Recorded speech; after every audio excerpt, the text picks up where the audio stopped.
Good morning, everybody. Is everybody ready to go?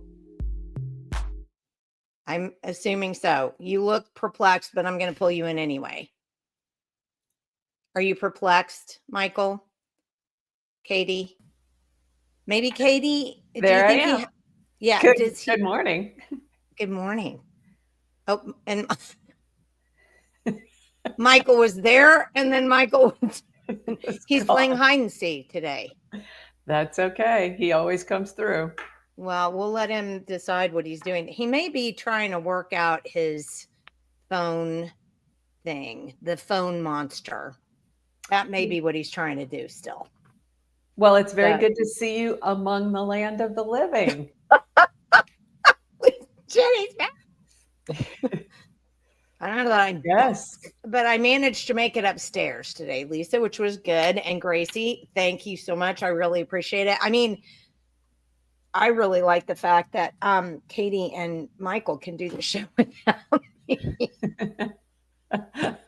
Not as well, but glad to have you back. So glad you're healing and up, looking great and chipper as ever. Well, it was not a bad night, so that's good. Once I get the staples out, I think I'll be a lot happier. I'm kind of done with those things. Well, we've got a big show today, so we're going to have Justin Hornback on. We're going to bring him on here in a minute, and he's going to be talking about his run for Corporation Commission, which is a huge thing because we were talking about a few things with him before we came on. There has been so much energy stuff going on at the state capitol that I think we're going to have to drill down. So, look at this. Look what they said. Katy did great, by the way. Of course, Katy did great. I appreciate that. She is awesome. I'm waiting to find out if Michael's going to get on or not, or I don't know. He's looking pensive. So we'll see. We'll just continue on and see how this works out for him. So we're going to talk to Justin for a while about his run for Corporation Commissioner. And then we're going to talk about what happened yesterday with our state superintendent leaving. I mean, and a very, very interesting State Board of Education meeting yesterday. Sometimes you need to talk about that. What's happening behind the scenes at those things that you don't see is as important, if not more important, and telling than what actually comes out in the media. Yeah, so we'll talk about that, but so much to talk about on the Corporation Commission. Oh, yes. Another agency, regulatory body that could use some overhaul. Has had let's bring in Justin and visit with him this morning. Good morning, Mr. Justin Hornback. How are you? I'm doing well. How about yourself, Jenni? How are you doing? Got up the stairs. This was a big deal. It's wonderful. It's wonderful. Did the stairs. It was like a 20-minute ordeal, but I managed to get up here. Hey, we've met at several things, but we talked quite a bit at Boots and Bling when we saw you at Boots and Bling. And Michael and I had a really good discussion with you. And one of the things I wanted to talk to you about was you told us why you wanted to run for Corporation Commission. And I want you to tell people what about that right before we start.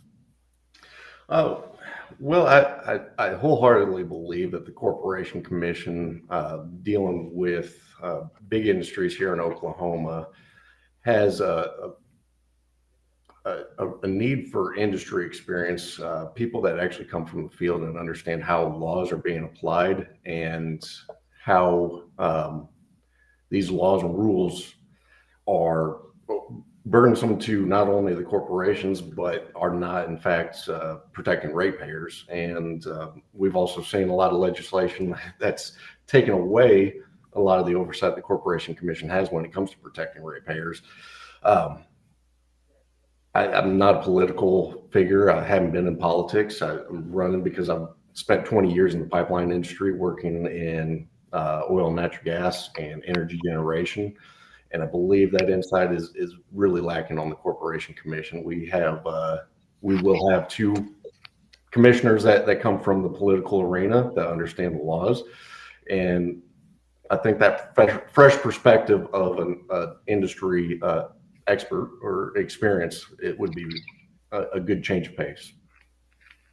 Well, I'm going to even double down on what you said there. So Kim David, who is a former senator, who is now a corporation commissioner,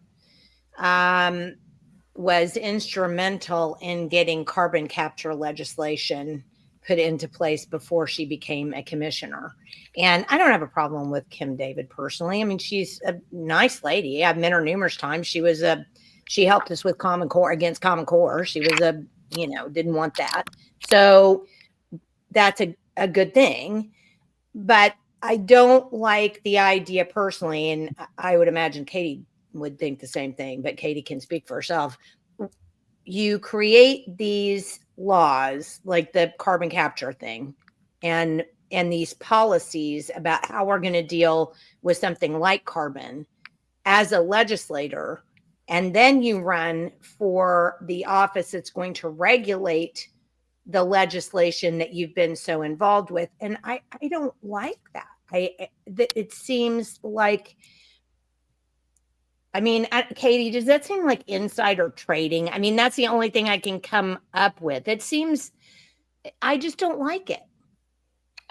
It does. And I think, so Justin, what I think so interesting about your race, which I'd like to hear you talk about, is the very different resumes of you and your opponent here. So your opponent, Brad Boles, is terming out of the House of Representatives. Before that, he was a mayor, and he was also a president of a local Chamber of Commerce chapter. So very dug in on that political side. You were a welder and you worked with the pipeline union. It's a really different perspective. Can you talk to me about how those perspectives kind of clash? And right now we don't have much of a balance there on the commission. Well, it's funny when you get into politics, people ask about your political resume and ask, what have you done here or there? And I think that when you talk about the Corporation Commission, it's very focused in its scope. One of the biggest industries is oil and gas and utilities and energy generation. So I don't believe that a lot of that political experience is necessary when it comes to enforcing these rules or creating the rules from the laws that are passed. You have people that jump from school board to mayor to this to that, and Oklahoma is great because we have term limits, but we see how we still have these career politicians that jump from one stage to the next. And Brad actually is this would be one time that it's not a term limited candidate that's running. Oh, he's got one more. You're right. No, I think he's been there 7 years, so this would be his 8th year. It's just he knows that this is an open seat. So in 10 years, he wouldn't be able to run against Kim David for the seat that she has. And then in 12 years, when he would term out, that would put him against Brian Bingman, which he wouldn't have the ability to run against Brian Bingman. So what he's doing is he's timing it to hit this. And I can't say whether or not he truly has a heart for the regulation when it comes to this industry. I know that he is on the energy committee. Yes, he's actually the chair. But, I've been focused in this industry and progressing this industry and then ensuring that we're doing it the right way for 20 years. And that's what I want to focus in on. I haven't run for school board. I haven't run for mayor. I haven't run for representative or senate because that scope is so wide. It varies so much. And through my life, I've been very focused on the industry itself. But to add another layer is not only do you have politicians that are creating the laws, running for this position to enforce the rules or create the rules, but I mean, we can add a layer onto that and talk about campaign financing. When you look at utility companies, energy companies, communication companies that are all putting into campaigns, and it definitely brings up some questions there. Okay. Yep. Hang on, guys. I'm told that my necklace is causing interference. I'm sorry, Jen, I can't hear you. Thank you, viewers, for warning me of that. Hopefully that's better. That must have been what it was. I was like, where is that clacking coming from? But That's now what we it know was. Okay. Because I turned my mic off because I thought, well, maybe it's picking up something in the background. Okay. So I just wanted to put a couple of comments because Gracie said it sounds like it's feathering your own nest. So that's kind of what we were talking about. And then Dana said, experience over corruption in politics. Seems like common sense, yet somehow that's the hill we're still climbing. And then she was telling you about that. And Jeremy said, ultimately, we want individuals with not only no political experience, but a commitment to allow their responsibilities, a commitment not to allow their responsibilities to be politicized, an obligation to report such attempts to the public. And I would have to agree with that, because that is the thing that really, we had Brad Boles on the show, and he was touting something that was legislation that he created. And he is in Grady County, and they have that large industrial park outside of, I saw Laurie's name here a second. She'll remind me where it is, but they just put in this very large industrial park. And Representative Boles had created this legislation because it was going to allow companies that wanted to deal in data mining for certain, because data mining just sucks energy like nobody's business, to create their own energy source for their data mining. So that, and he was on the show to talk about that particular legislation. But I think there are the behind the meter bill, Chickasha, thank you, and the behind the meter bill. So I think, I mean, we had some really difficult conversation with Representative Boles over that, because I mean, there were several concerns. Do you have concerns about that? Because once we answer this question, we need to move into a couple other things that we were talking about before we got on. But what's your thought about that situation? At this current time, I've reached out to Senator Green to find out more information about how this will be enacted and his vision when he wrote the bill. I haven't got a response back. I've reached out to my senator to try to get their input. Right now, it seems like that's being pushed off, and I know we're not in session, so a lot of the senators are out doing other things, and I appreciate they have their own schedule. But I really would like more information from the horse's mouth when it comes to this.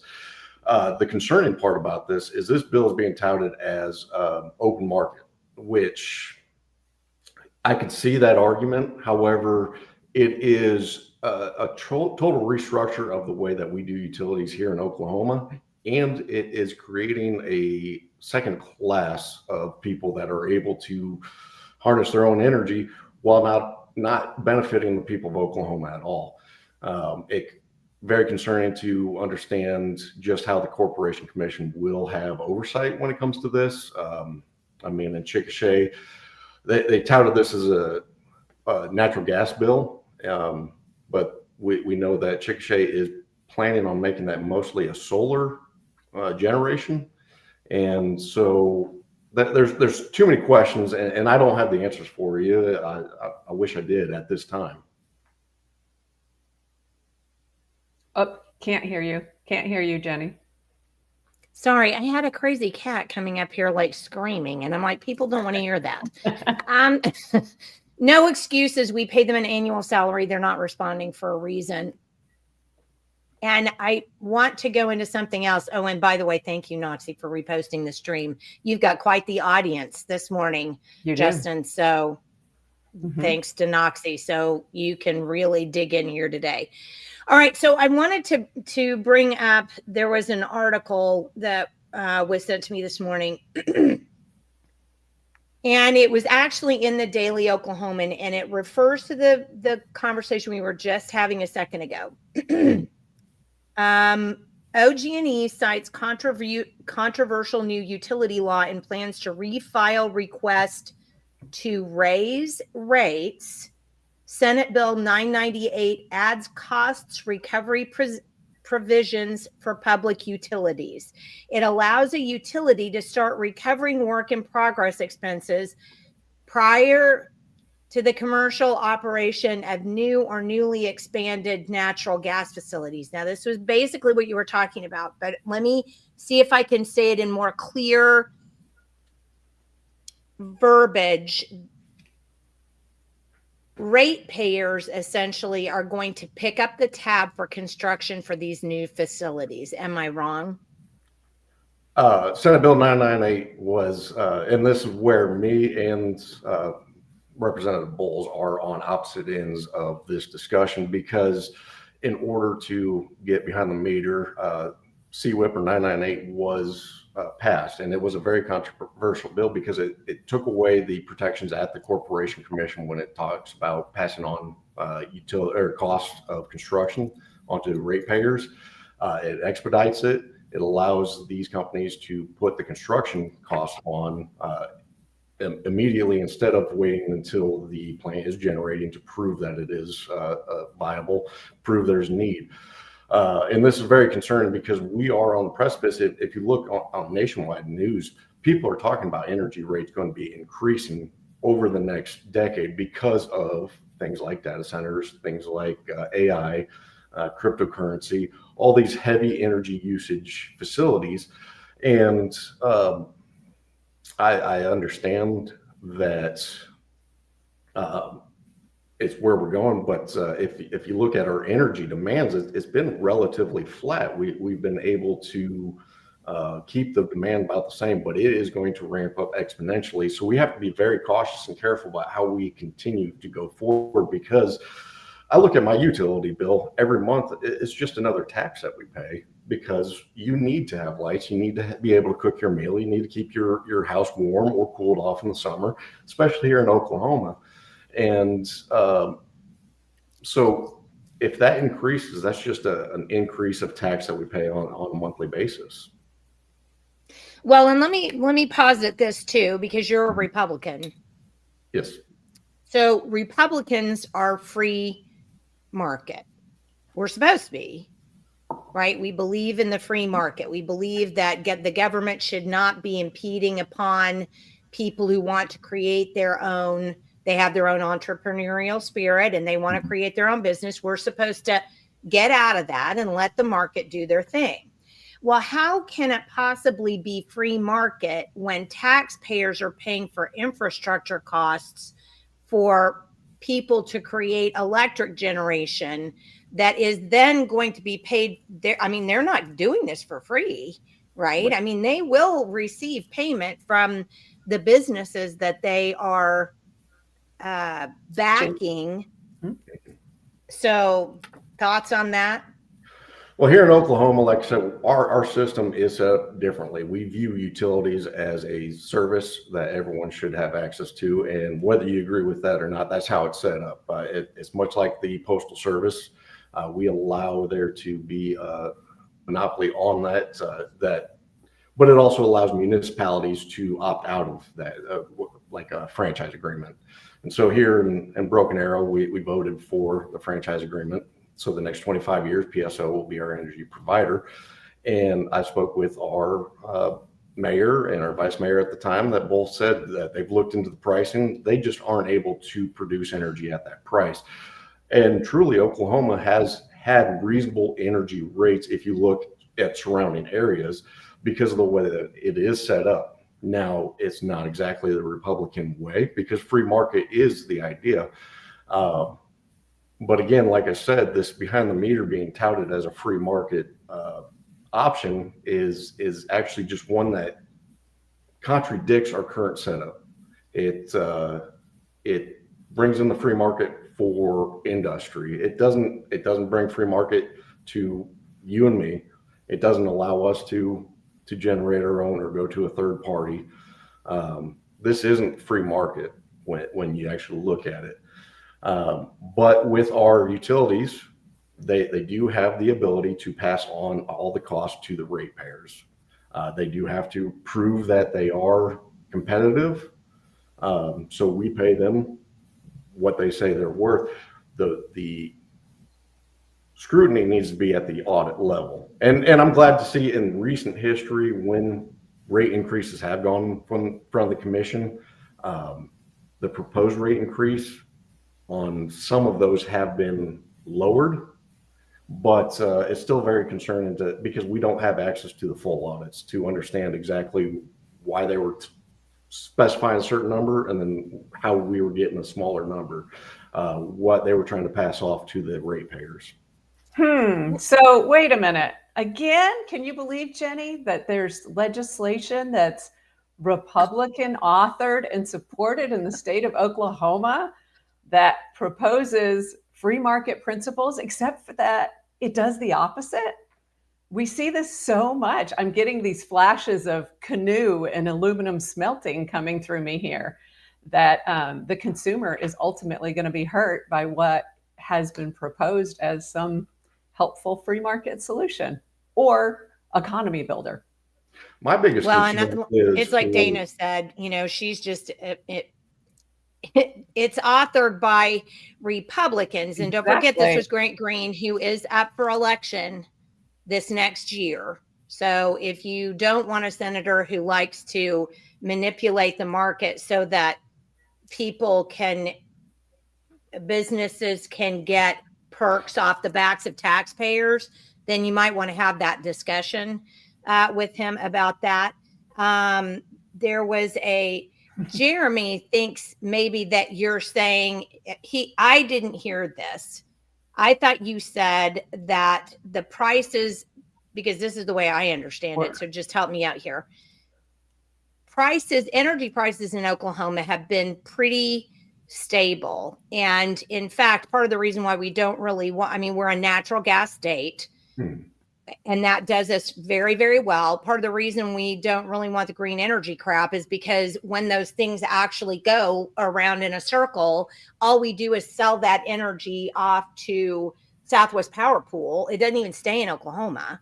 So we've had a pretty decent energy stream, but now what it looks like, and help me flesh this out, now what it looks like is with all of these Republican authored, let me help out a private business, Chamber of Commerce sponsored bills that are coming through, the consumer is going to get screwed in order to help these behind the bill energy companies facilitate data mining centers with this extra energy because the taxpayers are paying for their infrastructure, for example, right? Is that where we are now? Well, and the concerning part is for companies that have had infrastructure upgrades and generation put in place for their business, that all ratepayers, that's spread across all ratepayers, now being able to opt out of that system and no longer pay into it for those millions of dollars of energy infrastructure upgrades is very concerning. Now, we wouldn't pay for like that plant in Chickasha, that would be paid for by the company. But if you look at any business model, that's going to be paid by the people, the consumers, eventually, in one way or the other. And just going back to the comment, somebody had brought up that I had mentioned rates in Oklahoma weren't that high. And I say that they aren't that high compared to our surrounding area. If you look at the government websites, the price of energy is actually lower in Oklahoma than Texas and Arkansas. And that's a month by month basis. I'm not saying that energy rates are low by any means. I wish my bill was lower. But we do look at our neighbors, and you have to, just in that case, our energy rates are still on the lower end. So do you have any, and I'm kind of divided because I'm looking at this, according to this article that we were just talking about the 998 bill. It looks as though Kim David quote, has heartburn with the entire bill because legislators are lobbied daily and told over dinner and wine how good the law change will be for utility companies in bringing businesses to Oklahoma. I'm a little at odds with that statement because, while she's 100% correct, that's exactly the way we allow it to work in Oklahoma because grassroots people don't get involved and make this stop. It frustrates me because, again, I read the bill that she was involved with that involves dealing with carbon in Oklahoma is that thick. I mean, I had it on my desk at one point. I could have showed you when I was writing about, the carbon capture issue that we have here. So she's one that wrote a bill and that, we are going to have to deal with about that. If you become a corporation commissioner, if you are elected to become a corporation commissioner, have you thought of ways to get the legislature out of telling you as a corporation commissioner what you need to do on behalf of the people? Because don't you respond to the people? Don't you have open meetings? Can't people come to you and say, hey, corporation commissioners, this is bad. Don't do this. Absolutely. The legislature is the boss. I mean, it's the voice of the people. We elect our representatives to make laws that best represent ourselves. And I wish that worked out. But you're right. Lobbyists do control the narrative at the Capitol. And unfortunately, a lot of it goes to campaign financing. You have lobbyists that are able to get campaign financing, and they will tell people, you run my bill, you keep your financing. You don't, you're the person that goes against you next election will have my money. And unfortunately, that's how it works here in Oklahoma. The Corporation Commission does need to answer to the legislature. That's how it's set up in our Constitution. But the ability to take that law that the legislature puts in place to take the voice of Oklahoma to understand how it needs to be applied so that it's fairly and accurately applied, that's the important issue. There are ways that we can vary the rules to better serve Oklahoma.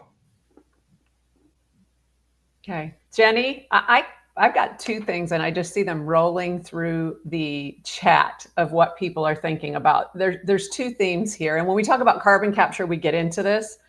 The green energy push that is coming from our governor now. Last year, he did an MOU with Denmark, of all things. And on the side that was less reported, at the same time, he signed an MOU with a major green energy company from Denmark that what they do is come put in wind fields everywhere to help create energy that they will then use to make sustainable fuels, which is a bit insane for Oklahoma. So I wanted you to talk a little bit about the green energy push and knowing that we have a lame duck governor who's changed a lot of his stances in the last couple of years and is pushing this green energy sort of agenda. A lot of it's flowing from the National Governors Association. We see it across the country. We see New Jersey, who had a former governor of the National Governors Association. They are in an energy crisis now. They put in green energy by 2035, and their people's bills just went through the roof. They're talking about supplementing people's bills and things just to get people through this winter. Can you talk a little bit about that? And with those policies being pushed down from this national association, with our governor stepping up as chair next year of the NGA, what do you see are some of the ramifications for Oklahoma, and how can the Corporation Commission combat some of that? Well, that's a very in-depth, so I want to make sure that I hit all the aspects of it. The first thing, I'm glad that we've seen a repeal in the subsidies. The green energy was not money making to the point that they were able to compete. So I'm glad that we're no longer subsidizing that. It used to be just a business of subsidies. Our energy secretary spoken once and said that construction of solar energy or wind energy, if they check enough boxes, can get up to 70% back on construction costs before they ever generate. So they were in the subsidy business. I don't believe that going forward you will see that big of a push because they no longer are subsidized by the taxpayers, and I think that's great. I think everybody needs to be at a level playing field when it comes to energy generation. The East Coast is definitely not someone I want to look to for energy policy because they are the ones that have rejected the Constitution pipeline, the ACP pipeline, the MVP they fought so hard against in West Virginia. And we are now seeing at a point with LNG, liquefied natural gas, being part of so many of these trade deals. The East Coast needs to allow these pipelines to get to the coast so that we can be the ones to provide Europe with energy.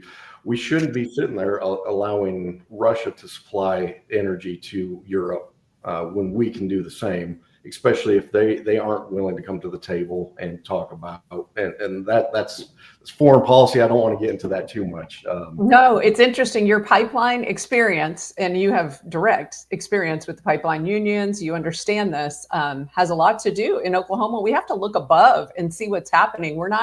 Our entire energy industry isn't just pocketed in Oklahoma. There's things affecting our ability to make our oil and gas industry profitable.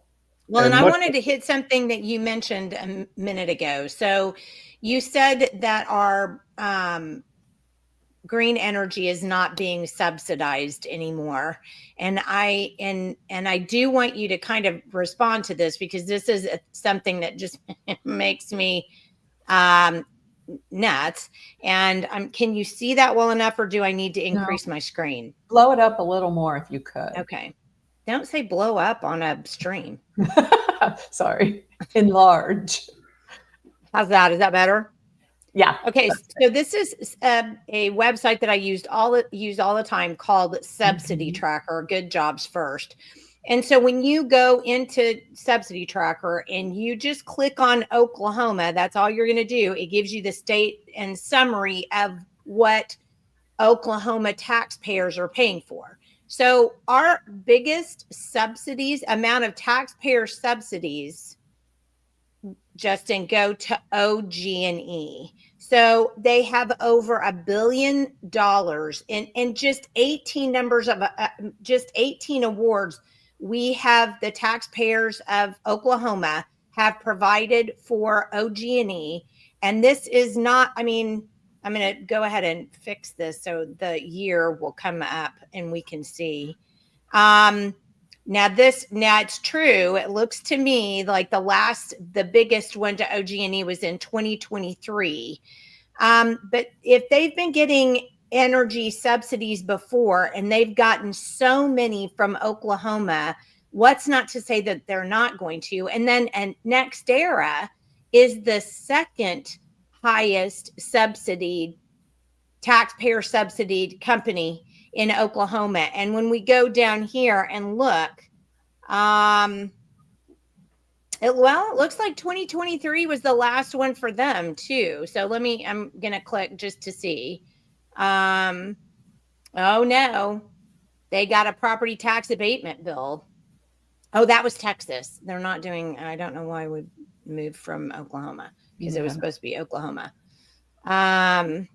So the subsidies are sizable, but it does look like they've slowed down. It definitely does, because now I'm looking at it. When did we stop subsidizing these groups, Justin? When you're talking about green energy, that I can't remember the exact date, and I've talked to a lot of the governor candidates that were in the House that talked about that, getting rid of the state subsidies for green energy. I know at the federal level that was passed in the big beautiful bill, and we're still in that process, that transition process to fully see that through. So there are going to be some, and it depends on the state and the federal subsidies, why they're there, what they're there for. When you talk about property tax is something with any company that comes in, they're going to get, I think, a 5-year break on property taxes. And then from there, it depends on a lot that has to do with the legislature. These all come from our lawmakers, and it's not controlled by the Corporation Commission, but it is something that the Corporation Commission does see and can speak on when it comes to our legislature, our representatives, and our senators that want to make laws or look at addressing those issues. But the question is, who's there at the Capitol talking to our senators, talking to our representatives when we're talking about millions of dollars? And lobbyists, just so you know. Unfortunately, it's usually the companies that are getting the millions of dollars. And when we pushed to the REINS Act was all about taxpayer groups not being able to lobby for their own bills, but we see it on the private side all the time, that they're getting taxpayer money and lobbying, and they're making more money off of the subsidies than they are lobbying. So it's a net positive for these companies to do that, which is very concerning, because the more time that they take with your representative, the less time you have with them, the less your voice resonates with them, the more money they can give to their campaigns, the less your influence. If they can buy votes compared to doing the job correctly, a lot of politicians go that route, and it's unfortunate to see. That's why in my campaign, I've stood strong with who I'm going to take money from and who I'm not. Last election, I did run for this position. It was all personal finance, and this time it's personal finance, friends and families, people I know. It's not large sums. It's not companies giving, $3,500, the maximum amount by every person that's on board. It's ensuring that the job is the most important, not the money, not the campaign. Well, I can tell you, having looked at Brian Bingman's finances and Kim David's as well, they were highly, highly, highly financed by energy companies. So how do you see yourself getting into a position where you've got two commissioners that are basically, they took money from all the energy companies they're supposed to be regulating? How do you see being able to make any changes as one voice of a 3-person board where you're the only one who has any autonomy? Well, the thing is, the commissioners, they do vote, and that's important. But the other thing is they bring to light what's going on. They allow the people to understand, because the people have the ultimate decision when it comes to voting, who's going to represent their interest when it comes to representatives, senators, or your corporation commissioner. And so understanding what goes on is the most important thing. So people in Oklahoma have an idea of what's happening at the commission, where each commissioner stands, and come election time are able to use their voice to get the people in that are best going to represent them. Well, and I'm sorry, Katie, go. No, go ahead. And on this, it's the 3-person staggered rotating board. It takes one seat at a time to bring power back to the people. So there will be a building in this. And you certainly, for not taking anyone else's money, you had almost 30% in the last Republican primary. And that's pretty impressive. It looks like that support for your campaigning strategy of not taking money is building support for you. So that's really interesting. I do want to ask you, though, like Jenni said, this is going to be, should you win that seat, earning back trust for that board from taxpayers is the challenge. So, the investigation in 2021 revealed that all 3 elected commissioners, including the one you would be replacing, who had another scandal last year, Todd Heitt. Had accepted over $200,000 in campaign contributions from parties tied to the industries that they regulate. So you would be, if you get on this board and stay true to the principles that you're running under, you would be a unicorn on the Corporation Commission. What's that going to be like? I think a lot of these companies are a little cautious, because they see that money with the strings that are attached as power, and without having that, they have no idea where you're going to land. And that's where I stand. I'm going to land with the people every time.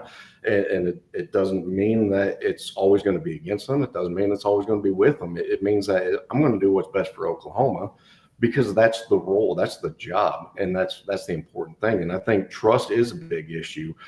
I think standing on my record of voicing my opinion when it comes to making sure that we are able to produce the energy, produce the fuel, we are going the correct way of generating that energy, understanding the industry, and being available. I give out my personal cell phone to everybody, and I encourage people to give me a call to voice their opinion. We won't ever agree on 100% of everything. And unfortunately, campaigns are generally put on, hey, just say 3 things that everyone can agree on. And if somebody asks you a question, just talk in circles and leave. And hopefully they'll still be with you. My idea is, okay, I want to introduce myself, and that's a great way to do it, but I want to sit down and have a discussion and get down to the nitty gritty, which means that, your voice is going to be represented. I'm actually hearing what you have to say, not just glad handing saying, hey, it's great to meet you, and I hope I have your support, and leaving. That's not the role of a commissioner. That's not the role of any politician. They need to be accessible, and communication is a huge piece of my campaign. It's not directly changing anything besides being accessible, because accessibility is the most important, in my opinion. And I think a lot of people see that. Going back to last year's election, you brought up the numbers, and I think it was very good to see. You had a well-known person that had been in politics for 40 years with over $600,000 in his personal campaign, let alone the thousands of dollars spent outside from independent expenditures, or however advertising went on. But he was held with 3% is all he escaped a runoff by, 3%. Right. And you're talking about, there were 3 candidates, and I think one spent $1,000. I spent $25,000. And then you had the other candidates that spent over $500,000. And it's encouraging to see that the people are starting to realize we need to take this seriously. And Corporation Commission is one of those that usually slides under the radar. People just rely on what they see in the mailers. And unfortunately, when you're talking about millions of voters at 50 cents or $1 a mailer, it's impossible to do that with $25,000. So my point is, I'd rather fill up my tank with gas, get down the road and talk to a group of people, talk to you, give you my cell phone number. And I thank Jenni for allowing me to be on here and talk to people, because this is important. Those conversations are important. Well, and I have to say, I've never not seen you at any event.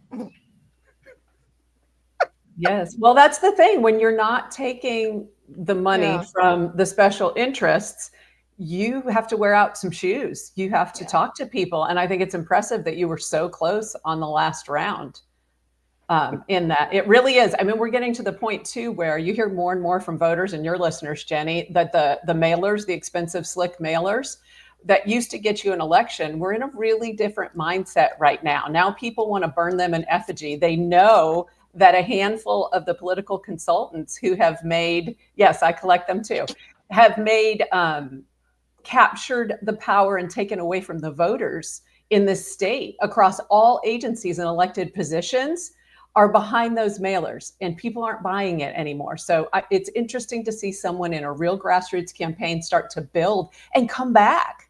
Kudos for your tenacity coming back. It is not cheap to spend $25,000 out of your own personal income because you believe in the cause and want to stop the corruption. Thank you.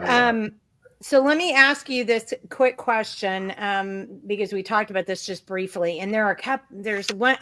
Let me throw this one in first, because it's a listener question, and I want to get this up for you. Okay. Hey, what about this deposit grift going on right now? We missed a single electric bill payment, and they charged us a $1,300 deposit.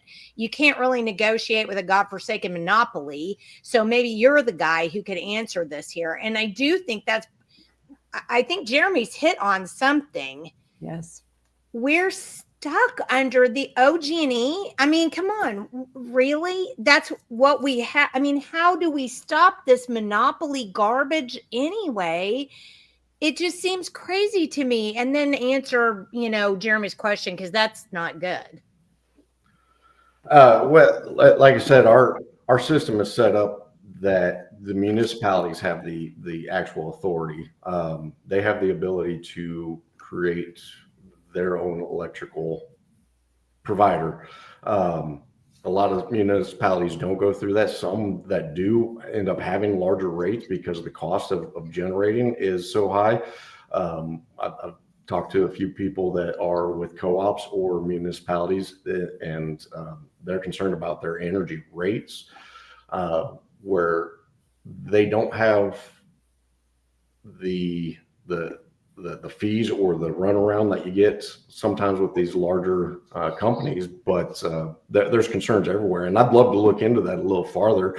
If you don't mind sharing my email with people, that way they can get in touch with you, because that seems like a case by case issue, and I'd really like to get into exactly what happened, find out the lines that took to understand it better.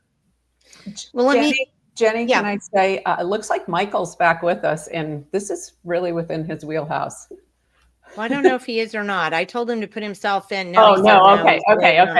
You've got it. Okay. Yeah, remember, okay, he works.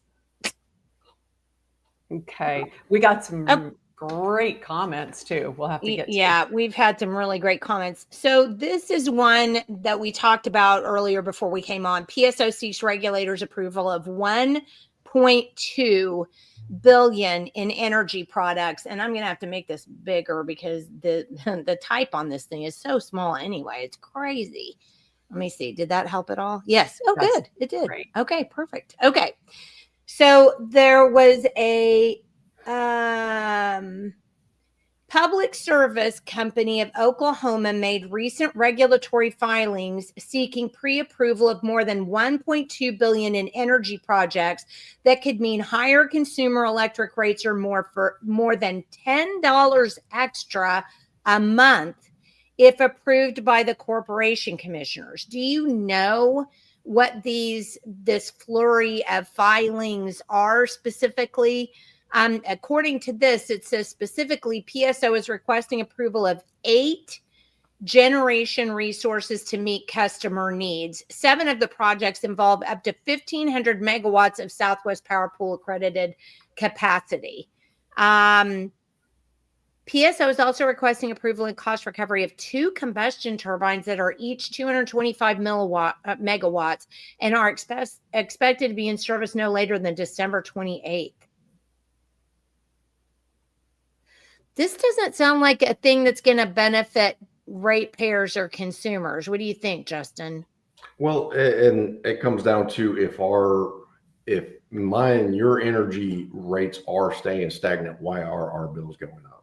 And if these companies are increasing the cost, why isn't that being more evenly divided? And why are we giving companies the opportunity to opt out of paying for generation stations through legislation that we're going to end up paying for, even though our energy rate demand is staying stagnant? Now, we do anticipate people utilizing AI and utilizing cryptocurrency and all the things, the cloud services and all that will increase slightly, but no, it's very concerning because this is just one of many. And so you have, as that, let me understand, because I'm not sure. Yeah. As a corporation commissioner, you have the ability to approve these projects like this one that we're talking about right here that carries a price tag of $539 million. The Northeastern Generation Station in Oologah, which is close to the Tulsa Load Center. Is this the one is that the aluminum smelter plant? Is that what that's about? I'm not 100% sure on that, but I'm not either. But do you have the ability as a corporation commissioner to vote that down and say, no, we're not doing that? The ability to vote it down is only if it doesn't provide a need, and it's very limited. What? The power at the commission is derived by the legislature, and the legislature, like I said, in recent history, is actually repealing a lot of the ratepayer protections, a lot of the say that the Corporation Commission has. And unfortunately, we are getting to a point where it's becoming just a stamp process of this what they need, and okay, it goes on. Getting in depth into the cost and auditing to understand that this is truly what Oklahoma needs. The cost is worth it. These are things that we need, not only the commissioners, but the legislature to come together and address. So you're just saying that the Corporation Commission is a rubber stamp for whatever the legislature approves? Not necessarily, but the power is derived by the legislature. It's clearly defined that the legislature is the body that has the say in Oklahoma. The Corporation Commission has some flexibility there, and so in recent history, they would have to prove a need before that cost could be provided. But because of these changes, it's becoming less and less of the ability to oversee that process at the commission. That's horrifying. It is. Well, and it tells us we can never lose sight what's happening in our highly corrupt legislature, because Justin's job, should he earn this seat, will be to enact the laws that they have passed with respect to energy, transportation. So we can never lose sight of that, because that's what's setting the bumpers for this. Now, the one good thing with this, or with the green energy, is we have seen that local authority does trump state authority in a lot of cases, depending on where you're at. And when it comes to the green energy, a lot of counties were able to step up and say, this is not what we want, or through zoning, we're able to get rid of a lot of projects.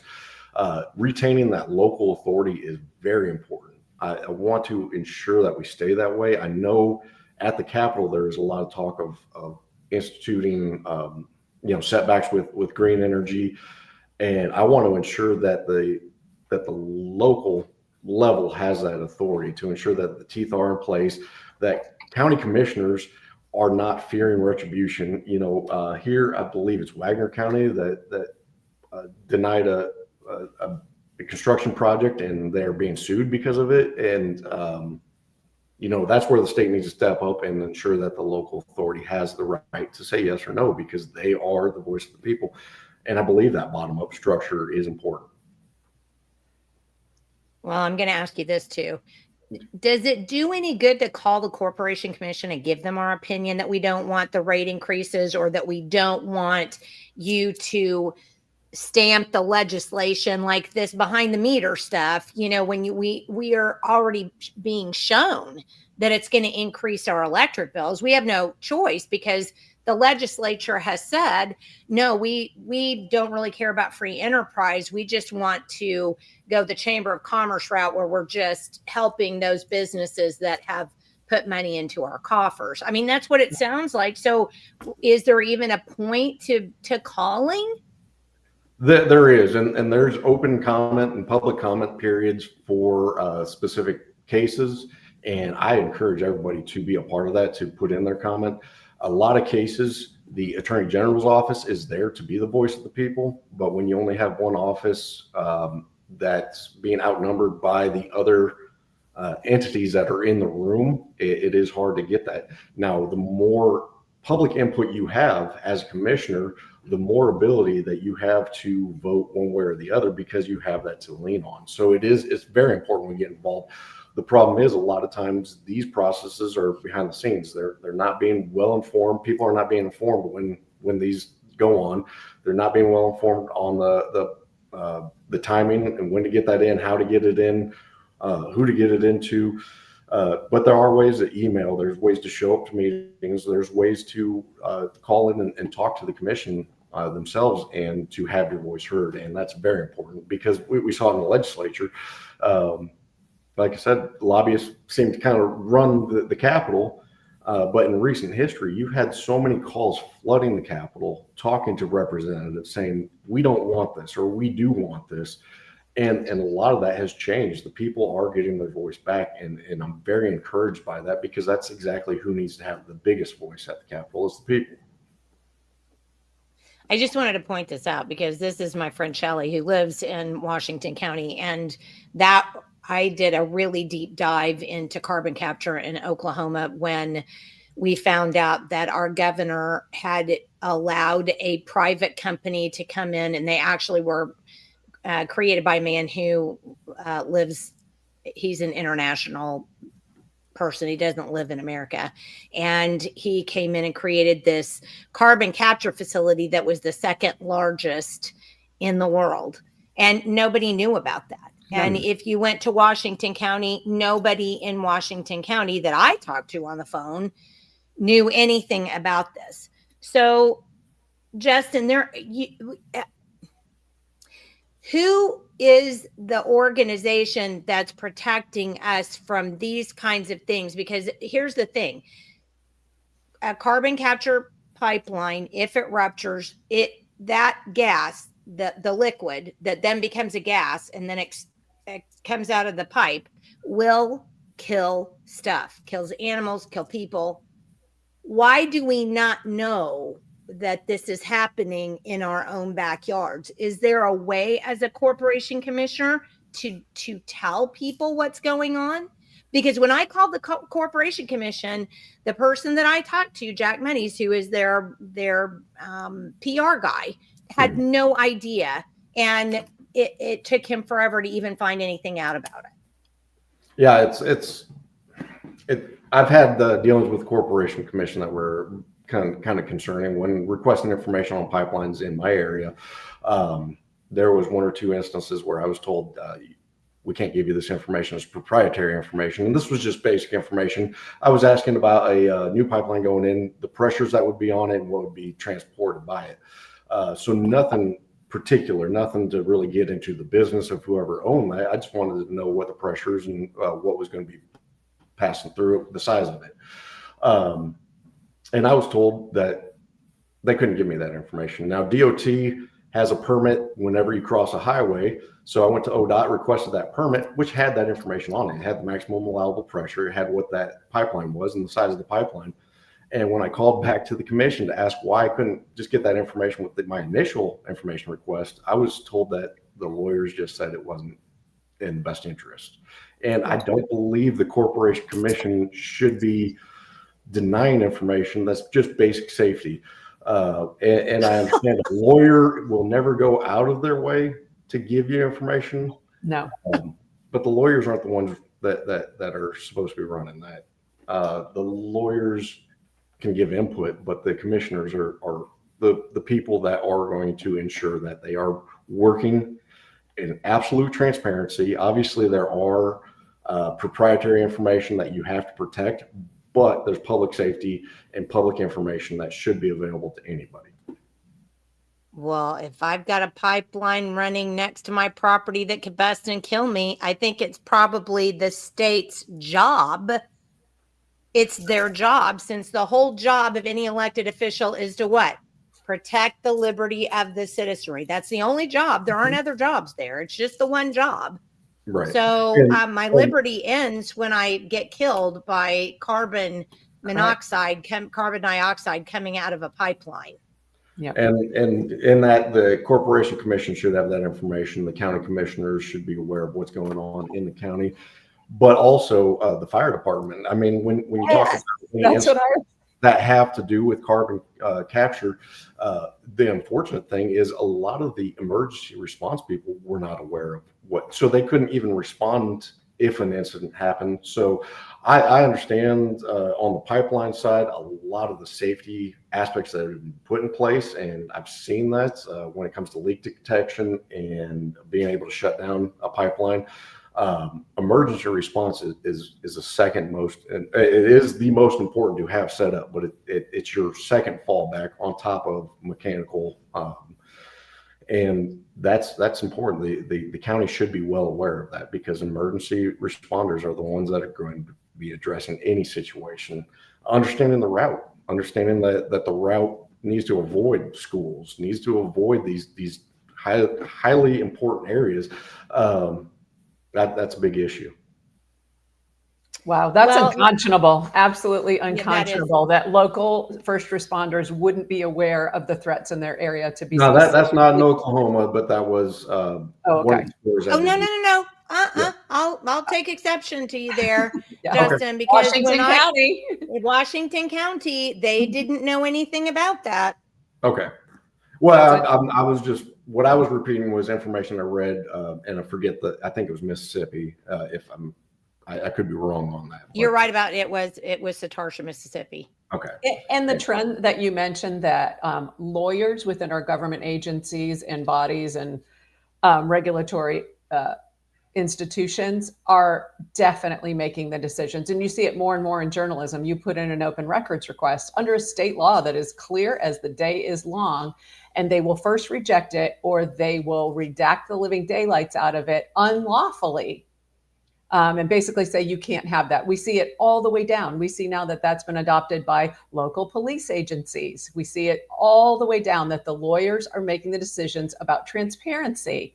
Mm-hmm. And it is right now. And now we're watching the lawyers move into the spots where they're running the agencies. Like, I know this isn't related to the Corporation Commission, but the DHS director now, who is withholding information from legislators during their oversight process, is a lawyer. So we have a lawyer running the DHS and child welfare.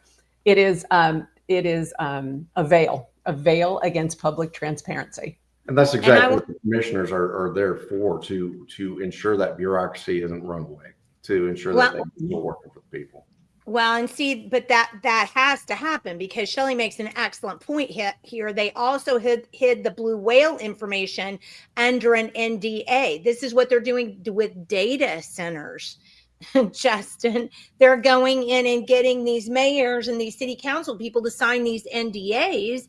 And then, well, I'll do what I want because you don't know what I'm doing. This has got to stop. And mm-hmm. I just, I've been really gratified listening to you talk about the importance of the people and where the people are in the process, and that it's about the people and it's not about the corporations. And I totally appreciate that part of your message, but there's so much. And you've enlightened, I think probably Katy too, but me for sure. I didn't realize that you just basically had, if the legislature did it and then sent it to the Corporation Commission, you basically, so long as it was doing, the company is doing what they say they're supposed to be doing, then you just have to say, yeah, okay, rubber stamp. Yeah, it's an unfortunate part of it. I mean, here in Oklahoma, probably the person with the most power is the Speaker of the House and the pro tem of the Senate. And that's how we have it set up. It's more important in some cases than the governor. But I think all the roles, we talked about the role of the AG when it comes to the Corporation Commission, ensuring that our AG is going to be responsive. The role of the governor to push for audits, our auditor, on down. I mean, every aspect is important. And that's why when you get into years like this, where every state level is up for election, it's important to know all the candidates. And it's a huge responsibility, especially for people that just want to go to work, just want to live free, don't want to worry about it. It is a big responsibility to have to do that research. And I'm blessed because being on the campaign trail, I get to meet a lot of these candidates face to face, multiple locations. So I think I'm going to go into the voting booth very informed. But it's hard, but it's our responsibility as voters. Maybe you could make a candidate guide. Slip it to me under the table. Well, it's just going to be a really interesting race to watch because your opponent, and I realize it's a different seat that he's running for now, he hasn't had even a primary opponent since 2016, which tells us a lot about the establishment. And it's going to be interesting to see him come up against a more grassroots candidate who's self-funded or without that money. I will also say, I have one last question, Jenni. We see a lot of really good people that look like they want to serve, get into office, and things change. So I'm going to be really honest. So the person that you'd be replacing began running with the corruption and was in Minnesota at a conference and got very intoxicated, and some things happened that caused a huge scandal. He claims he doesn't even remember some of the things that he did.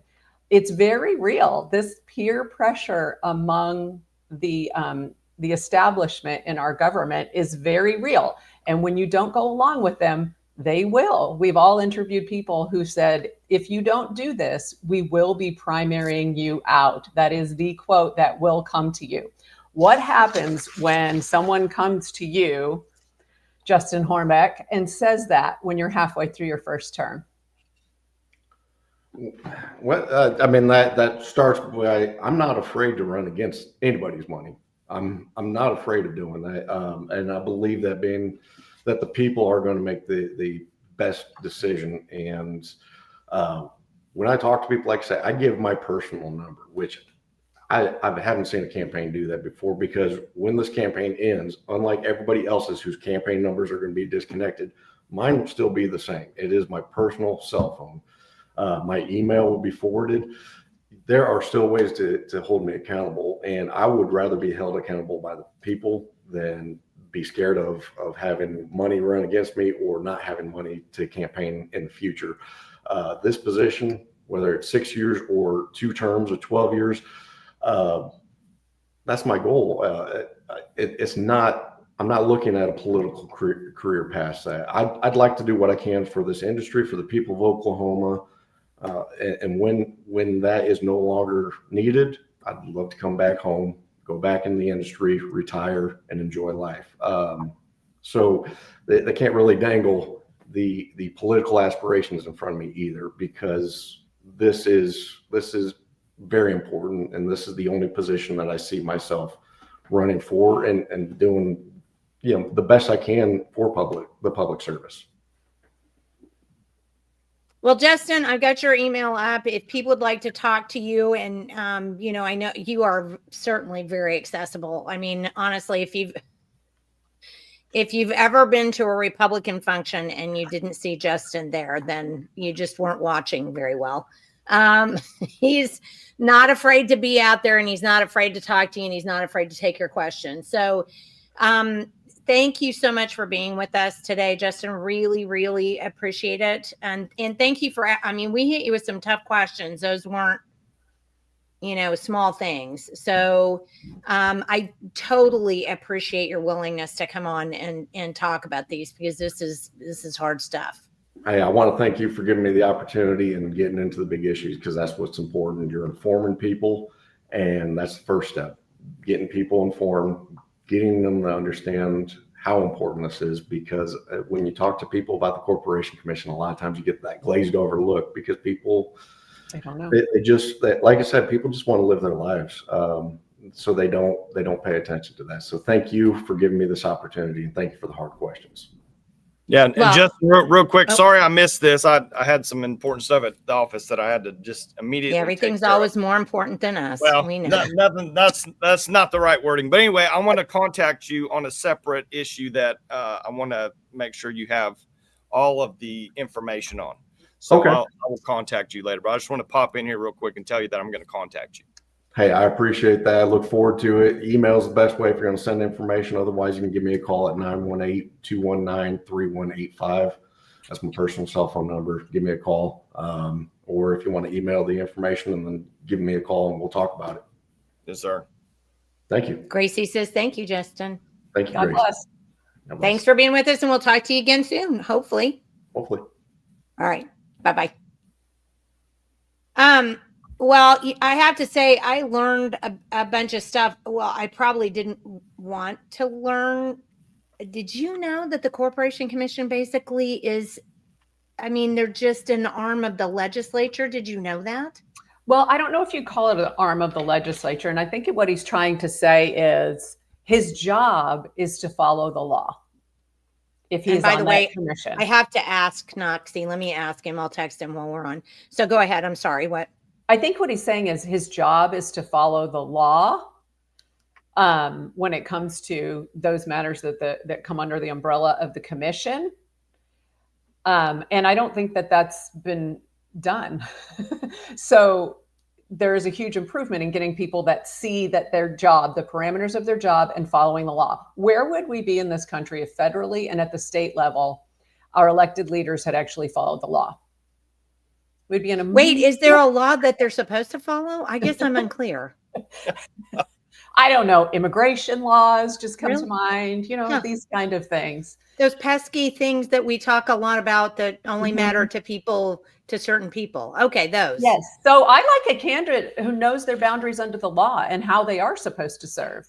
And I mean, you got to love a candidate who came from a micro dirty jobs, knows exactly what the rest of Oklahoma does every day when they get up and try to feed their families and keep a roof over their head. I appreciate that in him. Well, and I do say, and we can have Brad Boles back on to challenge him with a couple of things. Although we nailed him pretty good on the behind the meter legislation stuff, which, he had, and I'm not trying to be ugly. But I'm not sure how to say it. He was, I know how to explain it. He knew how to explain all of the reasons why it would be okay to allow a private company to get taxpayer funds to build their business. So he was able to kind of explain that out. And I mean, not in a way that I don't think Michael or I appreciated, but I mean, he explains it. And I think people that don't really pay attention buy it. I think so. I mean, he's moving into an area that he's right. It's a bit like local school boards. Everyone's screaming about Ryan Walters and who's going to fix this at the state level. And he made a really good point in saying, nobody's fixing your schools, but your local school board. So pay attention there. And he's saying the same thing. He was saying so much of what happens here, there's municipal control over. They want to come in and put a bunch of wind farms. You should have already been on top of those positions to be able to zone that out. So I appreciate that about him. He seems to have a good grasp of how things work, which is or how they should work. Let's say how they should work, which is very refreshing. Yeah, I think when you change that to be should. I mean, because but although I think he does have a pretty good idea of how they do work too.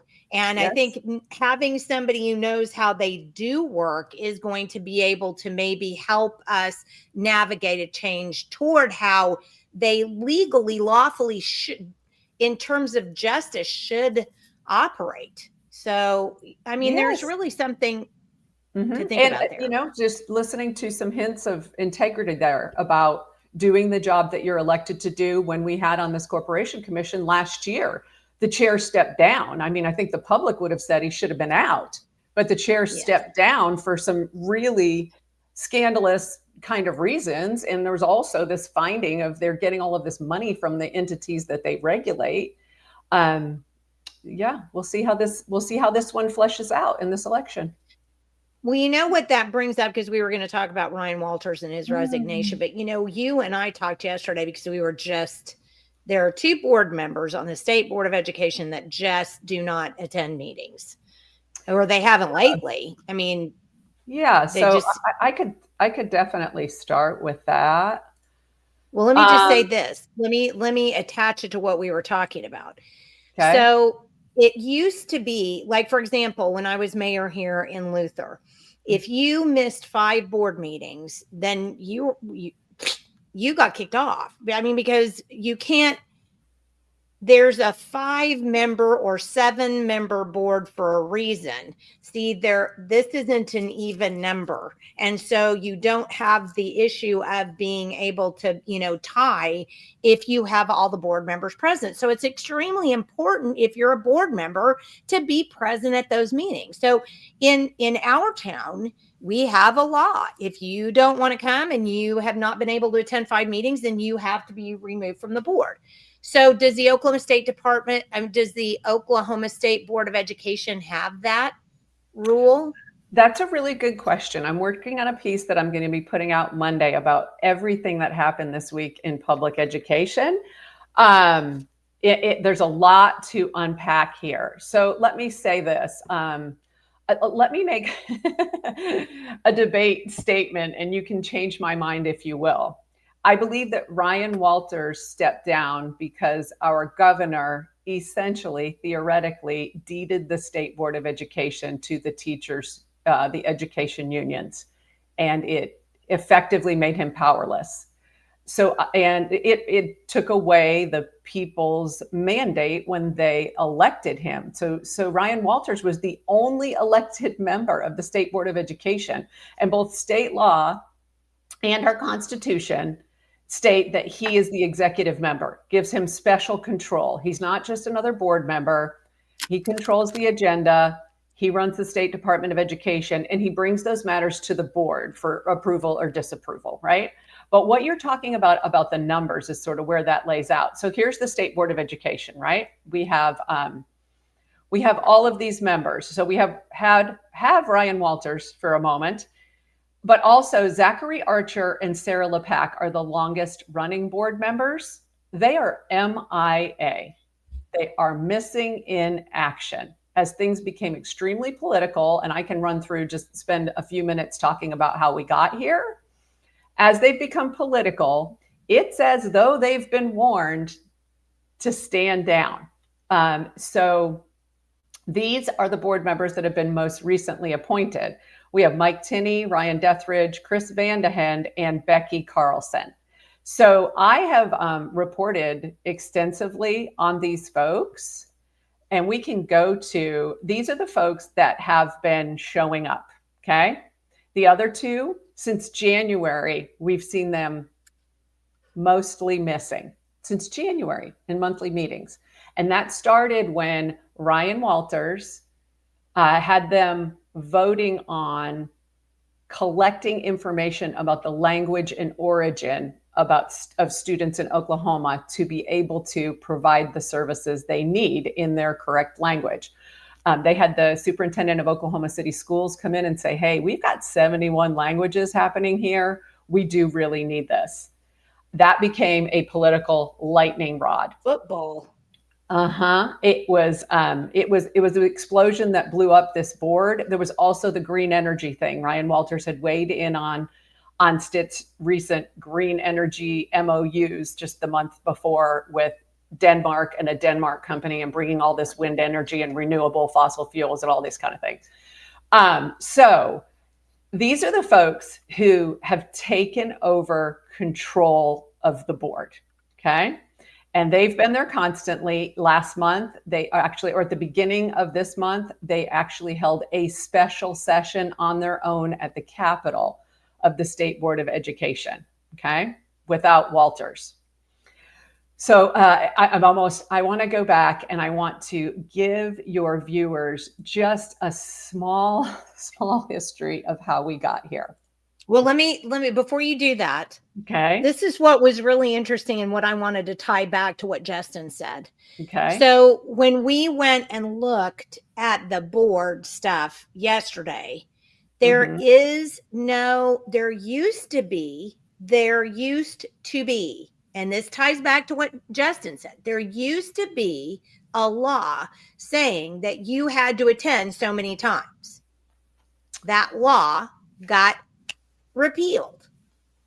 So now, basically, if you want to be appointed to the state school board and just simply not even show up at all, I mean, just go, I don't really feel like doing that job. You don't have to. There is nothing that makes you accountable to Oklahoma citizens for the job that you were appointed to do. I mean, come on, that's crap. Correct. And what that means is if the powers above, which they are working behind the scenes, we know that they are. We have proof of that from yesterday. Can get 4 appointees on a 7-person board, which they have. They can end an elected state superintendent, and they've done it. They succeeded in it. It also intimately involved the corruption in our legislature. Intimately. So you are absolutely correct. That is what is happening. And he was essentially stopped. And I will tell you, I've been saying for how long, Jenni and Michael, that this is if not all, primarily about the abuse of students in schools. Yeah. I absolutely still believe that to be the case. And after yesterday, I believe it to be the case more than ever. But if you go back to, this is from visit.com. And in August of last year, over a year ago, we were covering, this article is about Mark McBride behind the scenes, attacking Walters in every way that he can, saying he's holding up this federal funding, saying all kinds of things about him that turned out to be absolutely untrue. The things about funding, the legislature had written it wrong and they were holding it up. So these things are happening.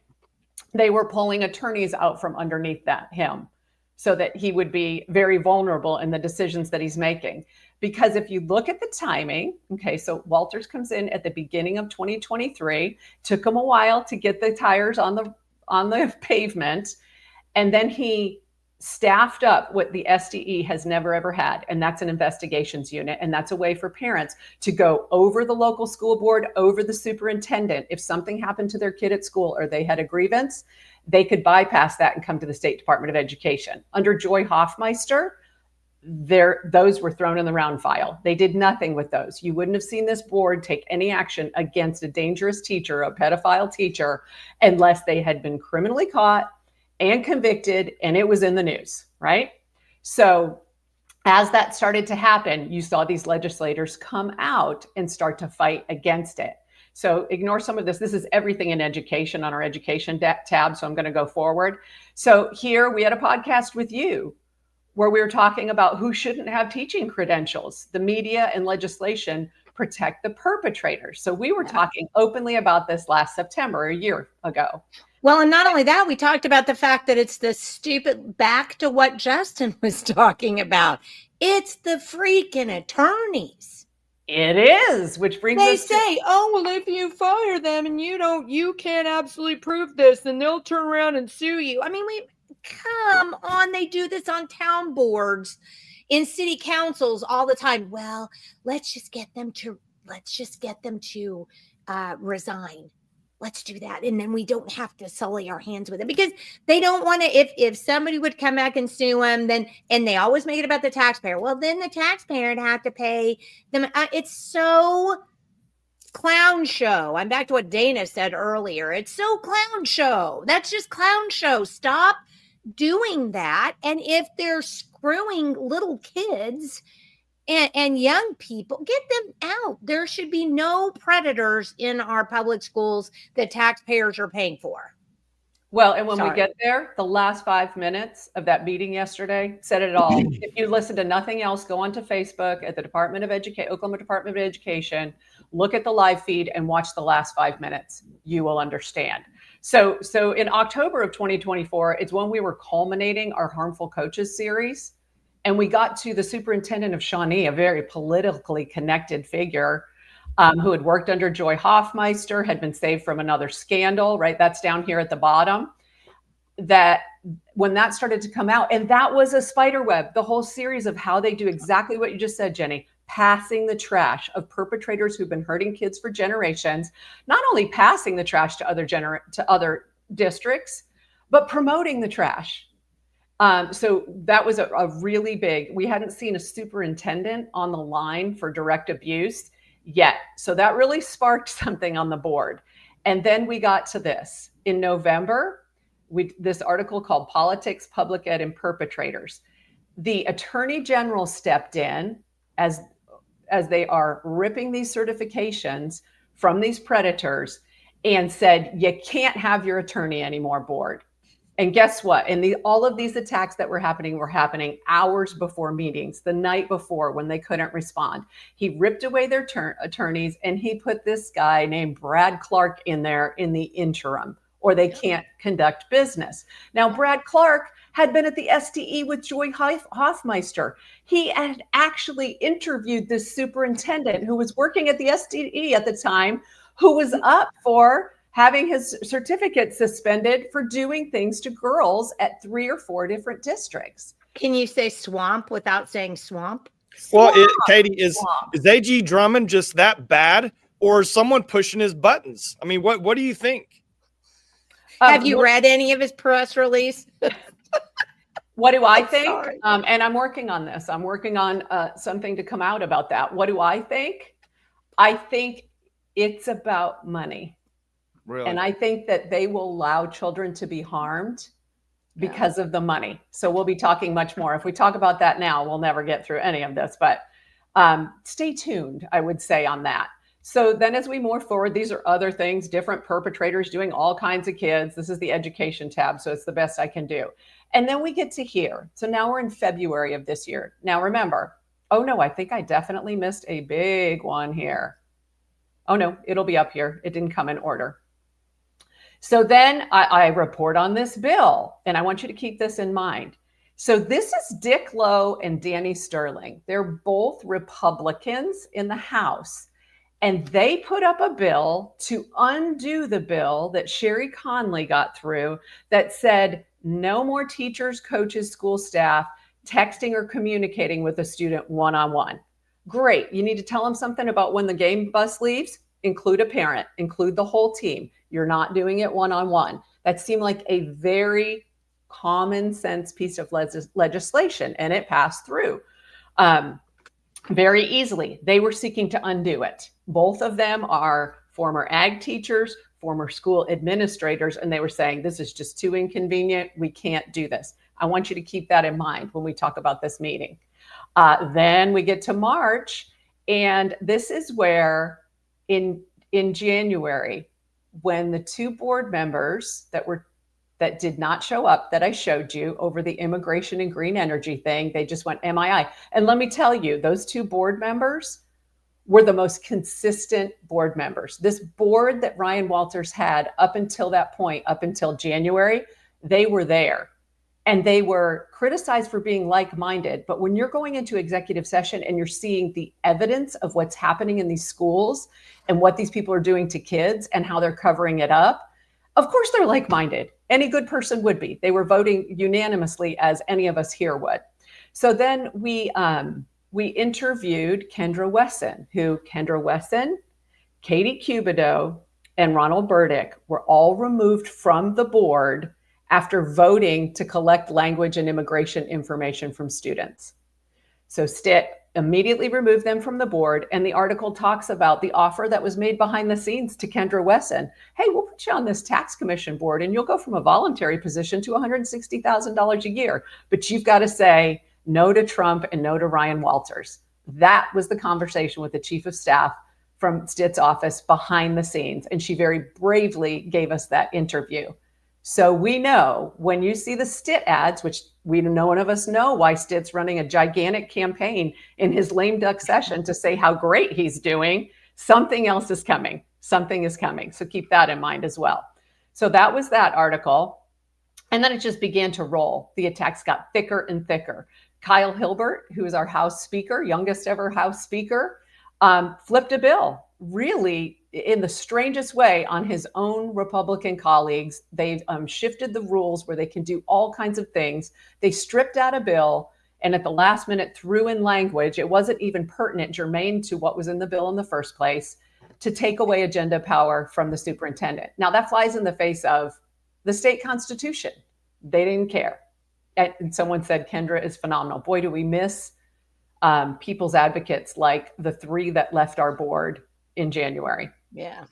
And then we reported on, where is this coming from? Why is STIT in front of the cameras saying MAGA this and MAGA that? And yet in education, he's decimating a board that's doing the people's business. And we looked into just one of the many NGOs that we find out now were being paid with our tax dollars to subvert the will of the people. It's the SREB.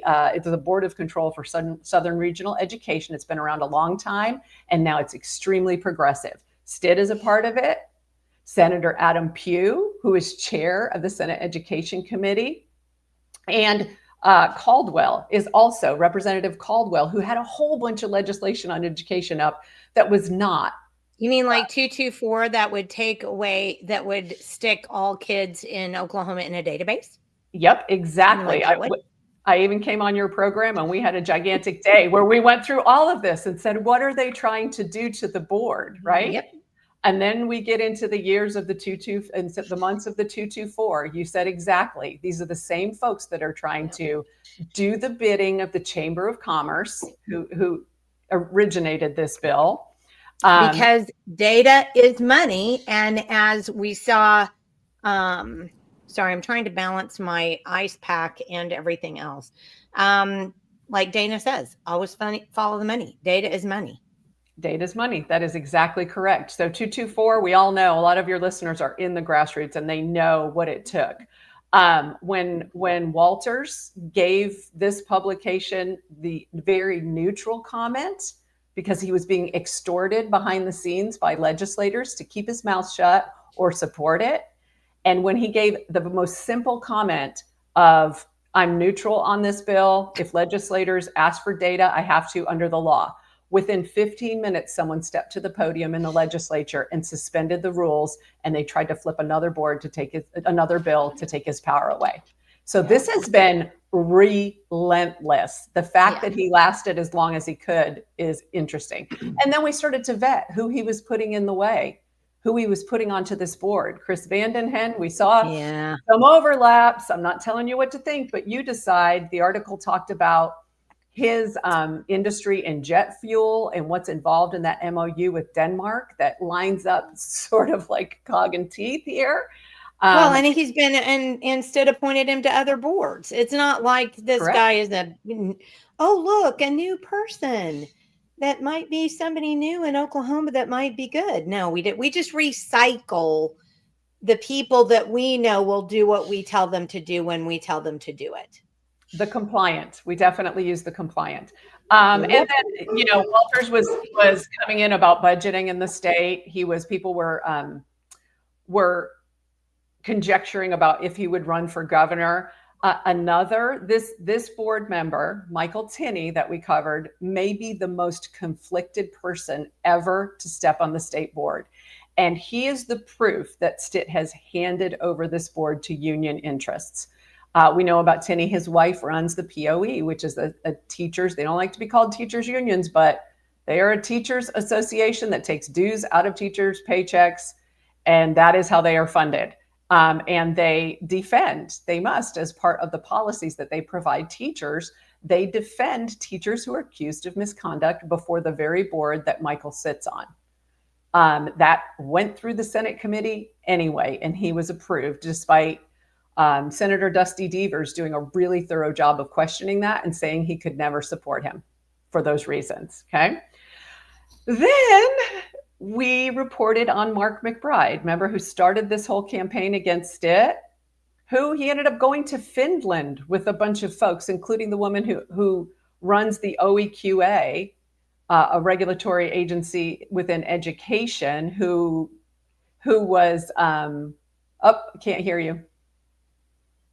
Okay, can't hear you. Well, again, the dog started barking, so I shut it off. Okay. But you can't say her name, Megan Oftedal, because it'll hurt her feelings. Oh, correct. And then someone will have to beg her to take her job back, which wasn't the voters, I would say. Right.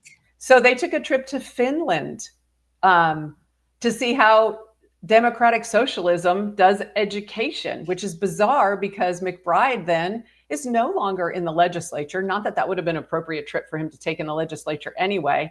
He's now turned out and he's a registered lobbyist. Yep. Okay. And remember that. That's coming back too. That's not as pertinent. And actually, that brings us to one of the folks that went to Finland with McBride is Yukon Superintendent Sinor. And we just recently reported that he hired some of the Western Heights drag queen, former district administrator, to kick off his school year. So you start to see how these people trying to take out Ryan Walters are aligned in so many ways, including in ideology. Okay. I can scream Megan then. Yes. And let me remind you who the Oklahoma Education Quality and Accountability Agency that she runs, she was embedded back in the Joy Hoffmeister days as a Harvard fellow behind the scenes behind Joy Hoffmeister. When she left there during this dark money scandal, when Joy Hoffmeister was indicted, She went to work for American Fidelity, which is the insurance company that carries all of these policies across the board for teachers, for schools, for school boards. And they were the entity that gave the original $100,000 to fund Joy Hoffmeister's dark money entity. They gave one to this ed union and one to this ed union, and they funneled it to make this dark money thing that she should have had nothing to do with under the law. She was lawfully indicted, and then political connections saved her, right? Well, and I want to point out, because we've kind of gone over it a little bit. Yep. Dana's right. I mean, when we started to push back against 224, we uncovered so much freaking corruption that, in just direction at the behest of Bush, Chamber of Commerce. Just ridiculous.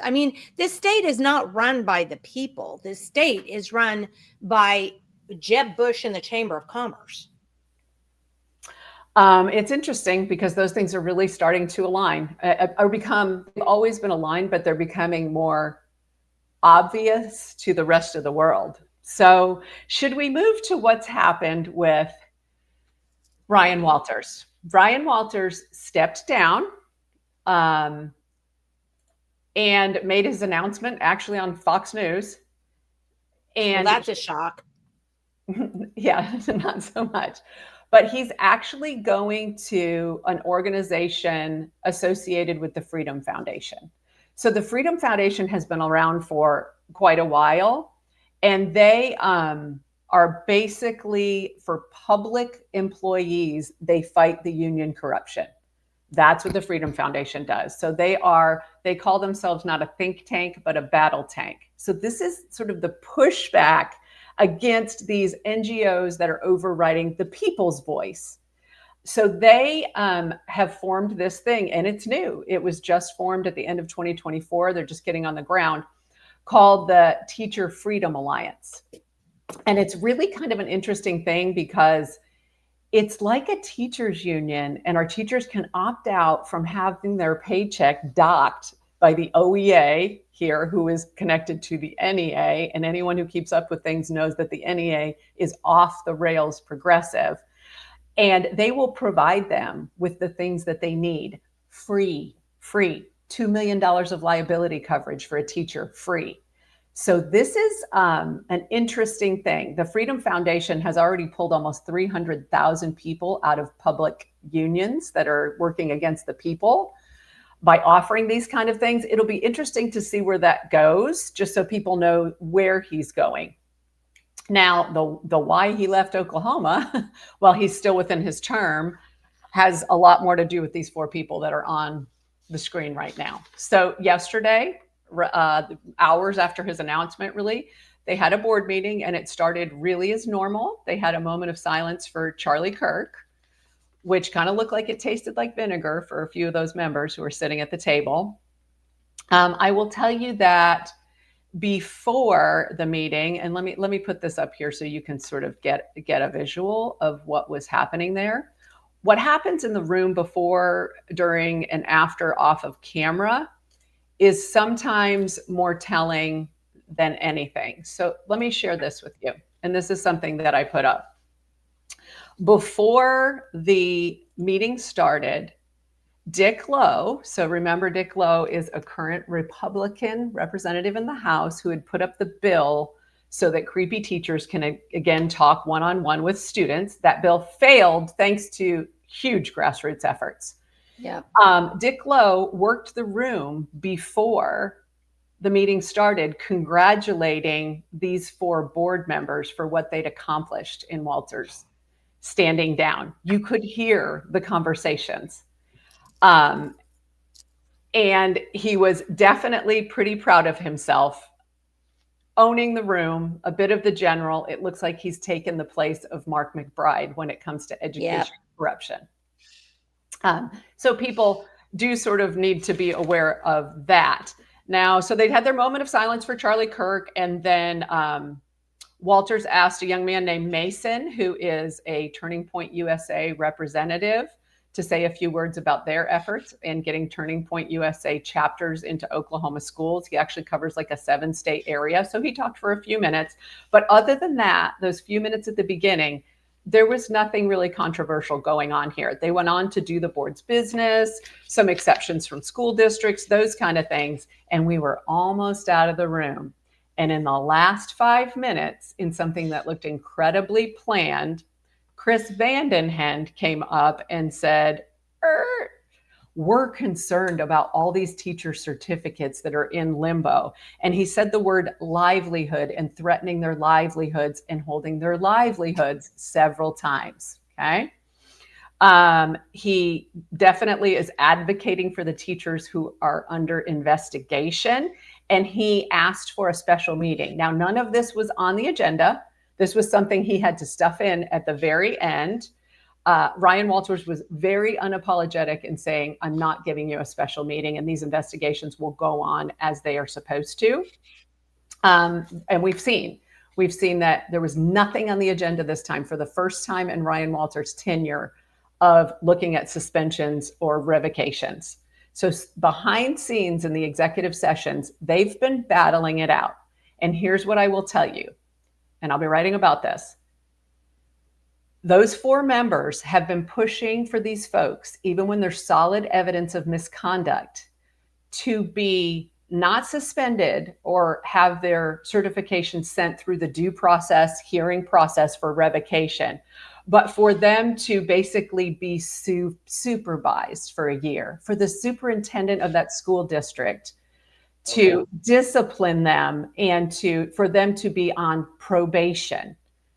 So I'm going to tell you, a teacher who's been misbehaving in district is always under the supervision of that superintendent. And it happened anyway before a parent got to the State Board of Education got to, through the Awarity system, to the SDE to be investigated. So they are sending people with credible reports back into the classroom. I know of one that I can confirm that is in the classroom, and he has multiple reports against him in the first 3 months of ever being in the classroom, 7th grade girls. He is back in the classroom now because of these board members, and he holds no certification, not even emergency certification. When you know these superintendents, they know everything. They're the ones covering all this stuff up half the time. Yes, I've spoken to a mother and one of these children, and that is exactly what happened. They got no satisfaction in the investigation through the channels at the district level, and they went to the investigative team at the SDE. So now they are directly putting people with credible threats against them back in the classrooms. So this conversation, I encourage you, go look at the last 5 minutes of this board meeting. Michael Tinney jumped in once Walters was extremely resistant. So we were ready for this behind the scenes. This was a plan. Tinney said that some of these people have been cleared. They've been cleared. And he said, I'm getting all of these emails about how their lives are being held up. Walters was very strong. He said, I don't hear you talking about kids at all and the safety of kids. And I'm not going to do that. And as long as I'm here, we're not pushing those people through. You can sue me, basically. Tinney said a lot about due process under the Constitution. What I think people need to understand is there is a due process and it is playing out, but these 4 board members are not being able to stop it completely. So they're playing this card, which is really disingenuous. So that went on for about 5 minutes. Becky Carson actually kind of chimed in at the end along with the other 2. So there were 3 of these 4 board members that were pushing for a special meeting, and it did not happen, and the meeting adjourned. So that is the issue. That is the issue at hand. The insurance companies, the unions that make their massive salaries at the union level do not want these things out. They do not want the rates for insurance to go up. They would not be able to make those salaries. They do not want the civil suits that come when these things come dragged out into the light. It is money. It absolutely is.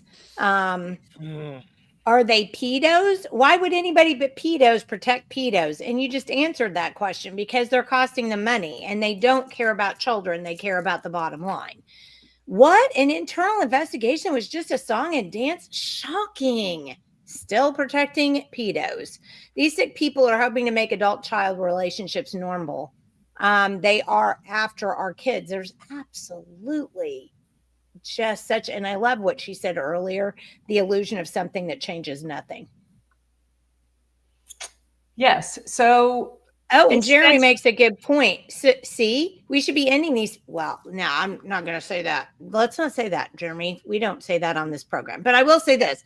We know who and where they are. Our courts and policemen protect the baddies. That's the problem that we have. I mean, it's just an interweb of this person gets money from this agency that gets money from this MPO, that it's ridiculous. And it's all about money. So, and I want people to really understand the process that these certifications go through. I mean, an unprecedented number of pedophiles. And it doesn't matter if these folks sitting at the table want to relabel them as inappropriate relationships when they're actually child sexual abuse. It doesn't ring any differently. These folks go through the investigation process.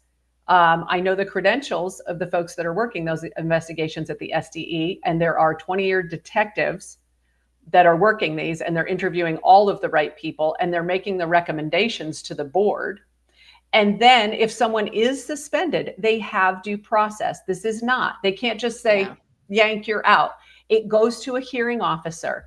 And it is essentially everyone gets to present their evidence. And then those recommendations come back to the board. Here's the scary part. It all depends who's sitting at that table. The recommendation of the hearing officer could be that this person needs to be decertified and never needs to work with children again in schools.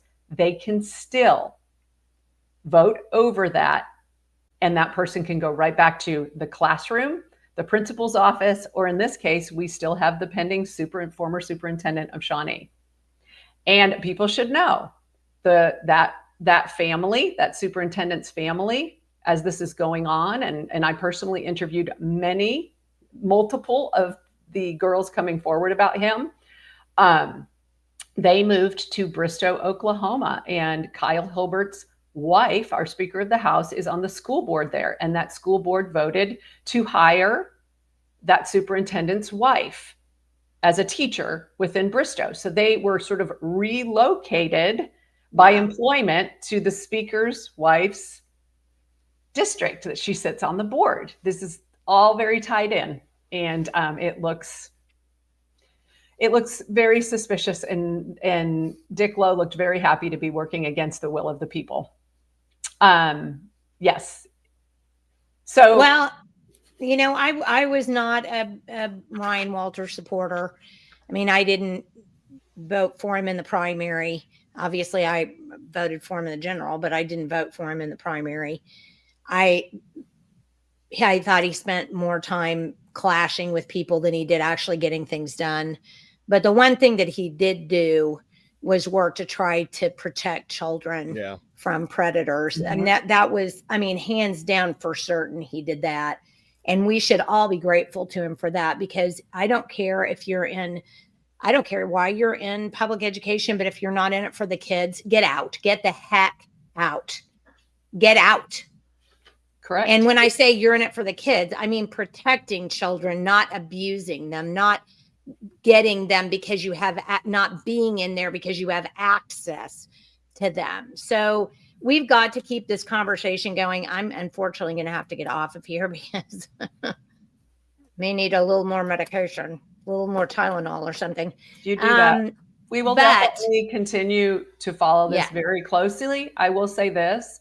Given that Stitt appointed all of these folks here recently, and he has one more year left as he takes the chair of the National Governors Association, as we talked about, this is going to be a really tough year for safety for kids in schools. Yes.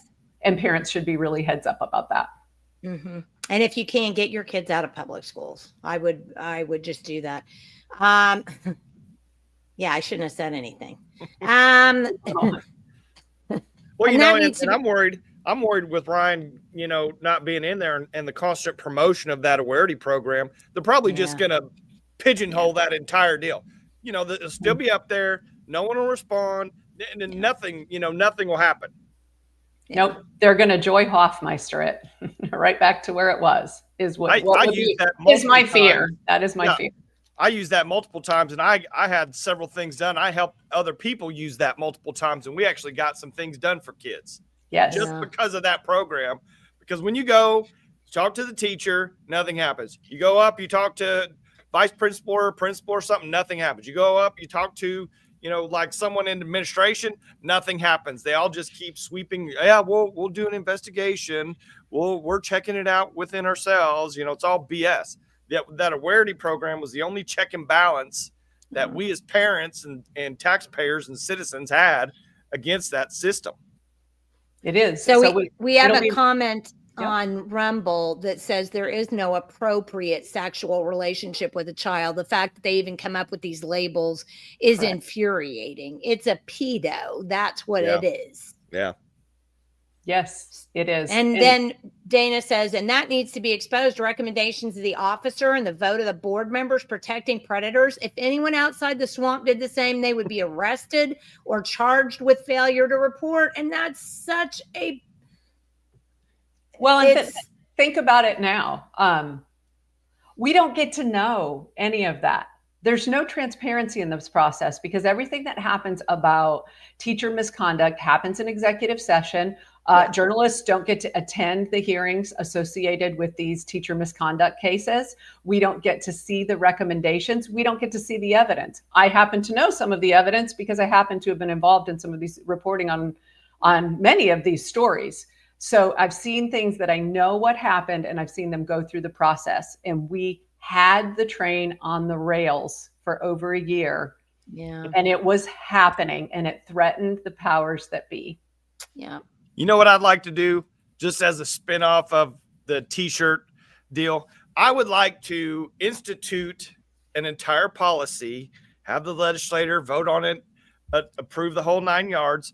I would like to have a flag system where a school has to fly a flag that says pedophiles worked here for like Yes. 6 months. So every single parent, every single person in the community driving by that school, hey, a pedophile worked here. Let them know that's public dollars. The public should know. They hide all this stuff unless you're really on top of it.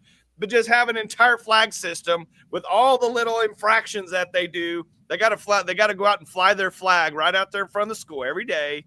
Let us know all the little problems that are out there. Wouldn't that be great? Like a beach warning system. That's what I was thinking, Katie. Dangerous marine animals today. Watch out for the ag teacher. Dangerous undertow. Yes, Who's running away with your children? Yeah. It's so sad. And we are working on continuing. It takes years to bring these people to justice through just public pressure. We're still working on the Wetumpka case that the powers that be, after this person's arrest, continue to sandbag that case. And we've got another article coming up about the DAs, the investigators, the sheriff's department, evidence not collected, evidence that's been sitting there. They haven't even gotten into the man's phone yet. And this has been going on. I've been reporting on this, I think, since early 2023. Yeah. There's a system beyond. Even when you catch these people and you force them through public pressure out of schools, they still are protected. It's unbelievable. This is, and you can't help but think this is a good and evil fight that we cannot let up from for 1 minute. Well, guys, I thought it was a great program, and thank you all you viewers on X. We really appreciate you tuning in, and please share this with your friends and people that you think might be interested. We podcast every Wednesday and Friday morning at 9 a.m. and you will find our schedule for the month up pinned to our X profile, and we've got profiles on Facebook and Instagram and all the other things as well. So please, make an effort to stay with us. We do try to bring things that are not getting exposed in the paper, and then so that what's going on, because so much of what's going on is not exposed. It's not out in the open the way it should be in government. So I just want to pop this in here just 1 second. This is our newest one. Don't forget, 2 free water park tickets with every room booked to attend the conference. So long as you get it, they're There aren't a bunch of those. So if you want them, you got to sign up today. And you do have to have, you can't just get a room and then go to the water park. You can't get the tickets unless you show us the ticket to the conference. So we would love to see you there. Again, it's going to be November 13th through the 15th at Ocana. Look us up at libertyoklahoma.org. And we will see you again on next Wednesday. And I think I left my schedule downstairs. Anybody know what we're doing next Wednesday? I don't, but you still need help with your fight against the election board also, correct, Jenni? Well, that's true. We are to the point where we're all of the depositions are finished and we're done with that. And we're just waiting for a court date, which it looks like is going to be next April now. Yeah. You may need to give we don't have to do it today, but you may need to give us a little update as to kind of how that's looking from your perspective. Well, when I'm not talking through my gritted teeth as much, then we'll do that.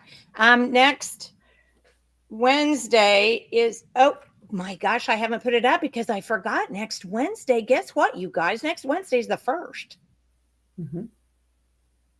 October's coming in on a rail. So I'll get that new podcast schedule up this weekend. And again, thank you so much for joining us. And any last things, guys, before we get off of here today? Nope. Glad to have you back. Yeah. Well, I mean, it's just so obvious how deep the corruption really is in this state. And no one is going to do anything about it unless we do something ourselves.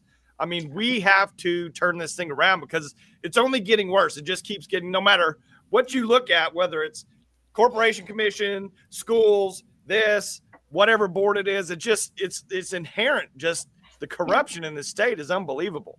Yeah. And our law and order AG that doesn't seem to be doing much about any of that. No. Yeah. Well, doesn't seem to be he's not. Yeah, that was kind. Yeah. I'm not interested in being kind. Okay, guys. Everybody have a wonderful weekend. It's going to be a beautiful weekend, it looks like. And then we'll see you again next Wednesday on October the 1st at 9 a.m. right here on whatever channel you're on. And thanks again for joining us. So we'll see you then. Bye.